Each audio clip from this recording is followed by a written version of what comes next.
Switching gears, a group of tenants in Crown Heights launched a rent strike against the management of their building for what they're calling years of neglect. Well, News 12's Hannah Klieger has more from 1392 Sterling Place. We shall not be moved.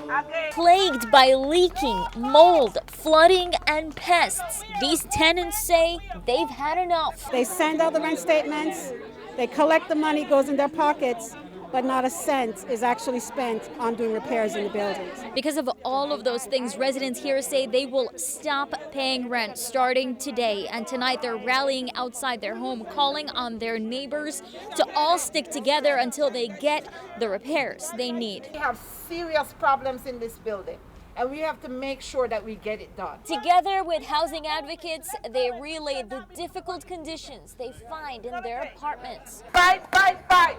Housing is a human right. And the difficulties they have in getting anyone from the building's management company to respond to their calls for help. We can pay the rent and do all that it takes from your end when we get the measures corrected. Records showed that the building was managed by a group called Recoup Realty Incorporated, but tenants say since their former landlord died, a management company called Iris Holdings took over. Though we tried multiple times and multiple numbers to reach either of them, we were not able to get in touch. Residents say that is not surprising. They send out the rent statements, they collect the money, goes in their pockets, but not a cent is actually spent on doing repairs in the buildings. The nearly 100-year-old property has multiple open violations according to DOB, and at least 50 complaints have been filed by tenants to HPD since the start of the year for things like no water, sagging ceilings, and roaches. HPD also says the building has been issued an order to repair or vacate